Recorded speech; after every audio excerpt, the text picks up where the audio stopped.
मेरा नाम राम है और मैं दिल्ली का रहने वाला हूं। आज जो डरावनी कहानी मैं आप लोगों को सुनाने वाला हूं वह मेरे जीवन में घटी एक बहुत ही भयंकर और डरावनी घटना के बारे में है। यूं तो मैंने कभी भी भूत प्रेतों पर यकीन नहीं किया। डर और अंधविश्वास से मैं कोसों दूर ही रहा हूं, मगर कई बार जो हम देखते और सोचते हैं सिर्फ वही सच नहीं होता। कभी कभी सच भी अविश्वसनीय और अकल्पनीय हो सकता है। मेरा वास्ता भी एक ऐसे ही डरावने सच से पड़ने वाला था जिसके बारे में मैंने कभी सोचा भी नहीं था, क्योंकि एक बार मेरे साथ एक ऐसी खौफनाक घटना हुई जिसने मेरी सोच और तमाम धारणाएं बदल कर रख दी थी। दोस्तों, मेरा एक दोस्त है जिसका नाम महेश है। बचपन में वह मेरे साथ ही स्कूल में पढ़ता था। पढ़ाई पूरी करने के बाद भी हम बहुत अच्छे दोस्त रहे और अक्सर मिलते जुलते रहते थे। एक दिन सुबह सुबह महेश का फोन आया। उसने मुझसे कहा, जल्दी से घर आ, चलते हैं कहीं घूमने। मैंने कारण पूछा तो उसने थोड़ा टाल मटोल करते हुए कहा, बस आ जा, तुझे सब बताऊंगा। मैंने अपनी मां से महेश के घर जाने के लिए पूछा। उन्होंने महेश का नाम सुनते ही कहा, जाओ बेटा, महेश तो बड़ा संस्कारी लड़का है। मैं भी मुस्कुरा कर निकल पड़ा। महेश के घर पहुंचा तो उसकी खुशी देखने लायक थी। उसने मुझे गले लगा लिया और बोला, यार, इस बार हम शिमला जा रहे हैं। वहां के पहाड़, हरियाली और हमारा बंगला देखना, तू खुश हो जाएगा। मैंने कहा, यार, लेकिन तूने ये सब अपने घर वालों से छिपा क्यों रखा है? वह टालते हुए बोला, सब बताऊंगा, पर पहले चल। महेश ने अपनी सफेद कार निकाली और हम लोग निकल पड़े। रास्ते में उसने दो लड़कियों को भी गाड़ी में बिठाया। उनमें से एक रचना थी जिसे मैं जानता था और दूसरी उसकी दोस्त मोनिका। मुझे थोड़ा अजीब लगा कि महेश ने मुझसे ये बात छिपाई, लेकिन मैंने सोचा, छोड़ो यार। करीब 2 घंटे बाद हम पहाड़ों के बीच पहुंच चुके थे। नजारा सचमुच शानदार था। ठंडी हवा के झोंके, हरियाली और घुमावदार रास्ते। आखिरकार हमारी गाड़ी एक बड़े से आलीशान बंगले के सामने रुकी। बंगले को देखकर सबकी आंखें चमक उठी, लेकिन जैसे ही हम अंदर गए, एक चौकीदार भोला ने महेश से कहा, साहब, आप यहां अचानक कैसे? महेश ने जवाब दिया, अपना बंगला है, जब मन करे आ सकते हैं। पर भोला की बेचैन आंखें कुछ और कह रही थी। उसने कहा, पर मालिक बड़े साहब और मेम साहब ने तो यहां आना बंद कर दिया था और उन्होंने आपको भी मना किया था। यह सुनकर मेरा माथा ठनक गया। मैंने भोला से बाहर जाकर पूछा, आखिर क्या माजरा है?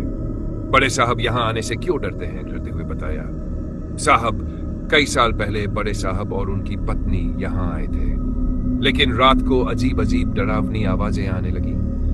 मेम साहब ने तो किसी अजीब परछाई को देखा था।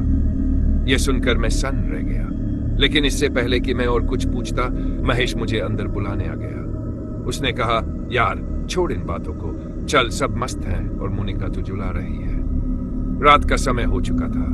सब अपने अपने कमरों में चले गए। तभी रात के 10 बजे मेरे कमरे के दरवाजे पर किसी ने जोर जोर से थपथपाना शुरू किया। मैंने घबराते हुए दरवाजा खोला तो सामने मोनिका खड़ी थी। वह अंदर आते हुए बोली, क्या मैं अंदर आ सकती हूं?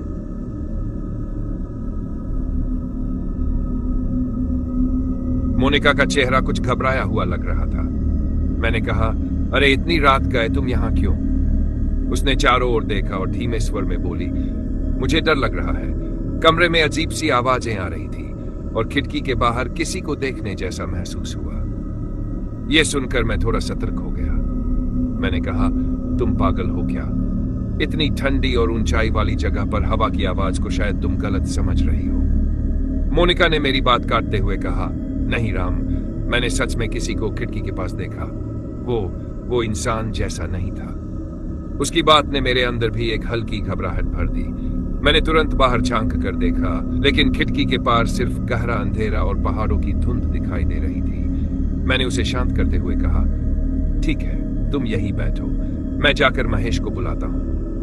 मैं महेश के कमरे की ओर बढ़ा। उसके कमरे का दरवाजा हल्का सा खुला हुआ था।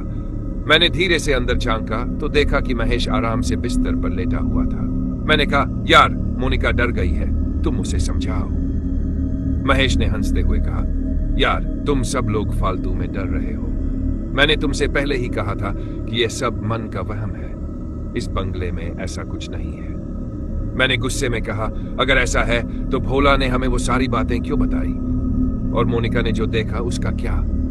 महेश ने अचानक गंभीर होते हुए कहा, देखो राम, मैंने तुम लोगों को यहाँ सिर्फ मस्ती के लिए बुलाया था, पर मैं ये बात मानता हूं कि मेरे पापा यहाँ आने से मना करते हैं। उन्होंने कहा था कि ये जगह अभिशप्त है, पर मैं इन सब बातों को नहीं मानता।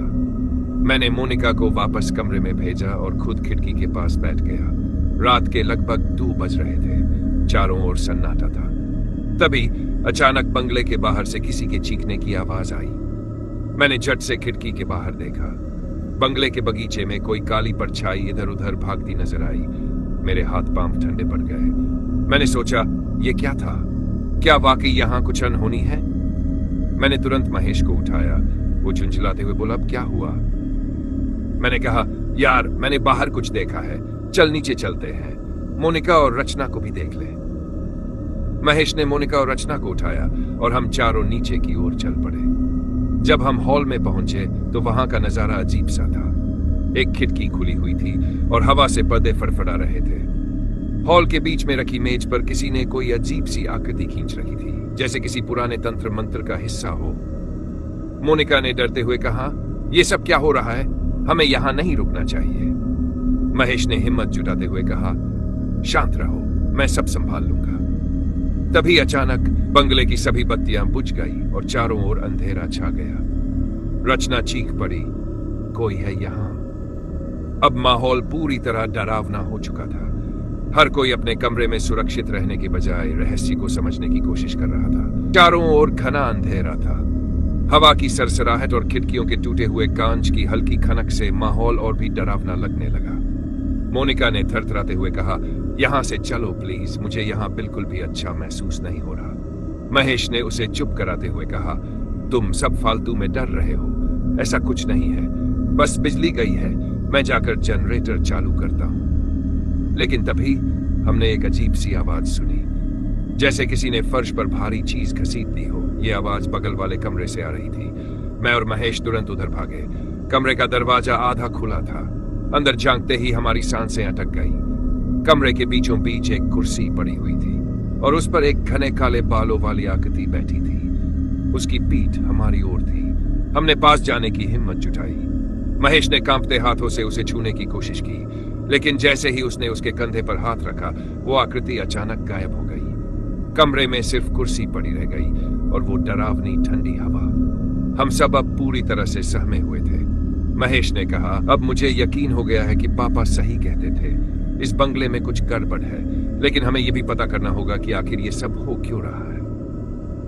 भोला के कहे हुए शब्द मेरे कानों में गूंजने लगे, यह बंगला अभिशप्त है, यहां रात में मत रुकना साहब। महेश ने हम सबको हिम्मत दिलाते हुए कहा, चलिए ये रात जैसे तैसे काटते हैं, सुबह होते ही यहां से निकल जाएंगे। हम सब ने एक ही कमरे में रुकने का फैसला किया, लेकिन नींद कहां आने वाली थी। हर छोटी से छोटी आवाज डर पैदा कर रही थी। अचानक खिड़की पर एक जोर का थप्पड़ सा पड़ा। मोनिका चीख पड़ी, किसी ने खिड़की पर मारा है। मैंने महेश को देखा। हम दोनों खिड़की की तरफ बढ़े। बाहर घुप अंधेरा था, लेकिन जैसे ही हमने झांक कर देखा, वहां एक चेहरा दिखा, पीला और सड़ा हुआ, बड़ी बड़ी लाल आंखों वाला। वो चेहरा हमें घूर रहा था। हम दोनों झट से पीछे हट गए। महेश ने कहा, अब बहुत हो गया, हमें अभी यहां से निकलना होगा। लेकिन तभी कमरे का दरवाजा अपने आप बंद हो गया और खिड़की भी तेज आवाज के साथ जोर से बंद हो गई। हमें लगा जैसे कोई हमें इस बंगले में फंसा कर रखना चाहता है। अब हमारी हालत खराब थी। क्या ये सच में कोई आत्मा थी या कोई और रहस्य? डर का साया हर तरफ फैला हुआ था। महेश ने धीरे धीरे घबराते हुए कहा, यार मुझे नहीं लगता कि यह कोई साधारण घटना है, यहां कुछ बहुत गलत हो रहा है। मोनिका रोते हुए बोली, क्यों आए हम यहां? मैंने पहले ही मना किया था, हमें यहां से निकलना चाहिए अभी और इसी वक्त। महेश ने उसे शांत करते हुए कहा, निकालेंगे, लेकिन पहले इस दरवाजे को खोलने दो। महेश ने दरवाजे को खोलने की कोशिश की, लेकिन वह टस से मस नहीं हुआ, जैसे किसी ने उसे बाहर से बंद कर दिया हो। तभी कमरे में अचानक से ठंडी हवा चलने लगी और ऐसा लगा जैसे किसी ने हमारे आसपास से गुजरते हुए धीरे धीरे फुसफुसा कर कुछ कहा हो, तुम लोग यहां नहीं बचोगे। मेरे रोंगटे खड़े हो गए। मैं डर से कांपते हुए बोला, महेश अब ये कोई मजाक नहीं है, हमें सच में यहां से भागना होगा। भागने का कोई रास्ता नहीं है। महेश ने गुस्से में दरवाजे को जोर से धक्का दिया, लेकिन वह फिर भी नहीं खुला। तभी खिड़की के बाहर अचानक वही चेहरा फिर से दिखाई दिया। इस बार वह और भी नजदीक आ गया था। उसकी बड़ी बड़ी लाल आंखें सीधी हमें घूर रही थी। मोनिका ने एक तेज चीख मारी और बेहोश होकर जमीन पर गिर पड़ी। यह सब पागलपन है। महेश ने दीवार के एक कोने में रखी एक लोहे की रॉड उठाई और खिड़की की तरफ दौड़ा। जैसे ही उसने रॉड उठाकर खिड़की के शीशे को तोड़ने की कोशिश की, खिड़की के बाहर का चेहरा एक जोरदार अट्टहास के साथ गायब हो गया। पूरा कमरा उस डरावनी हंसी से गूंज उठा। हाँ, तुम सब बच नहीं सकते। भोला की कही बात याद आ गई। इस बंगले में कुछ ऐसा है जो इंसानों को यहां से भागने नहीं देता। जो भी यहां रात रुकता है वो वापस नहीं जाता। महेश और मैंने किसी तरह मोनिका को होश में लाया। कमरे की हालत खराब थी। हर तरफ हलचल हो रही थी। अजीब अजीब आवाजें आ रही थी। दीवारों पर अचानक खून जैसे निशान उभरने लगे। उन पर एक ही शब्द लिखा था, जाओ। लेकिन अगर रुके तो मौत पक्की है। क्या हम बच पाएंगे या इस बंगले का रहस्य हमारी जान ले लेगा? कमरे में डर का माहौल घना हो चुका था। मोनिका अब होश में आ चुकी थी, लेकिन उसकी आंखों में गहरा डर साफ झलक रहा था। महेश ने दीवार पर लिखे खून के निशान की तरफ इशारा करते हुए कहा, यह सब क्या हो रहा है? यह सब असली है या कोई हमारी जान लेने की कोशिश कर रहा है? मैंने एक गहरी सांस लेते हुए कहा, महेश, भोला सही कह रहा था। हमें यहां नहीं रुकना चाहिए था। यह जगह सच में किसी भयानक रहस्य से घिरी हुई है। हमें यहां से तुरंत निकलना होगा। महेश ने सिर हिलाया। चलो, लेकिन पहले दरवाजा तोड़ना पड़ेगा।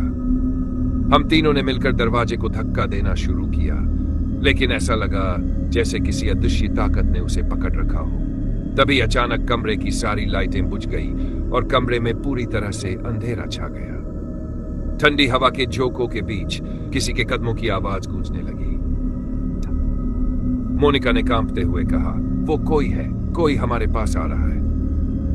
महेश ने अपनी रोड को कसकर पकड़ा। जो भी है, इसे मैं जाने नहीं दूंगा। अचानक एक परछाई हमारे बिल्कुल सामने प्रकट हुई। उसकी आकृति इंसानी थी, लेकिन आंखें बिल्कुल सफेद और चमकदार। वह धीमी लेकिन गूंजती हुई आवाज में बोला, तुमने यहां आने की हिम्मत कैसे की? यह जगह सिर्फ हमारे लिए है। यहां कोई बाहरी नहीं आ सकता। महेश ने हिम्मत दिखाते हुए पूछा, तुम कौन हो और हमसे क्या चाहते हो? वह परछाई हंसने लगी। उसकी हंसी इतनी खौफनाक थी कि हमारे पैर खुद ब खुद कांपने लगे। मैं वही हूं जिसने सालों पहले इस बंगले को अभिशप्त किया था। यहां आने वाला हर शख्स मेरी कैद में है और अब तुम सब भी यहां हमेशा के लिए फंसे रहोगे। मोनिका ने चीखते हुए कहा, नहीं, हमें जाने दो प्लीज। तभी मैंने भोला की बात याद की। अगर कुछ गलत हो तो उस कमरे की पूजा की हुई घंटी बजाओ। वह शायद इस अभिशाप को रोक सकती है। मैंने महेश को बताया, उस कमरे में घंटी है, हमें उसे बजाना होगा। शायद यही हमारी आखिरी उम्मीद है। हम अंधेरे में उस कमरे की तरफ भागे। पीछे से परछाई हमारी ओर बढ़ती जा रही थी। हर कदम के साथ उसकी डरावनी हंसी और तेज हो रही थी। किसी तरह हम उस कमरे में पहुंचे जहां घंटी टंगी हुई थी। मैंने वह घंटी जोर से बजाई। टन। घंटी की आवाज गूंजते ही वह परछाई चिल्लाने लगी। उसकी आवाज दर्द से भरी थी। नहीं, यह नहीं हो सकता। धीरे धीरे उसकी आकृति धुंधली होने लगी और वह गायब हो गया। कमरे में सब कुछ अशांत हो गया। हम तीनों ने एक दूसरे की तरफ देखा। महेश ने थककर कहा, लगता है अब सब खत्म हो गया। लेकिन तभी पीछे से भोला की आवाज आई, तुम लोग अभी भी यहां हो? जल्दी करो, सूरज उगने से पहले इस बंगले को छोड़ दो। ये ताकत पूरी तरह खत्म नहीं हुई है। ये फिर से जाग सकती है। हमने बिना एक पल गंवाए अपना सामान उठाया और वहां से भाग निकले। जब हम बाहर पहुंचे तो सूरज की पहली किरणें पहाड़ों पर पड़ रही थी। लेकिन उस बंगले के भीतर अब भी रहस्य और डरावनी कहानियों का बसेरा था। हमने वह जगह कभी दोबारा नहीं देखी। पर सवाल अब भी कायम है, क्या सच में वह अभिशाप खत्म हुआ या फिर कोई और इस रहस्य का शिकार बनेगा? तो दोस्तों, आपको हमारी कहानी कैसी लगी? हम उम्मीद करते हैं कि आपको यह कहानी अच्छी लगी होगी। ऐसी ही और कहानियां सुनने के लिए हमारे YouTube चैनल को सब्सक्राइब जरूर कर लें और अपने दोस्तों के साथ शेयर करें। तो मिलते हैं किसी और कहानी के साथ। नमस्कार।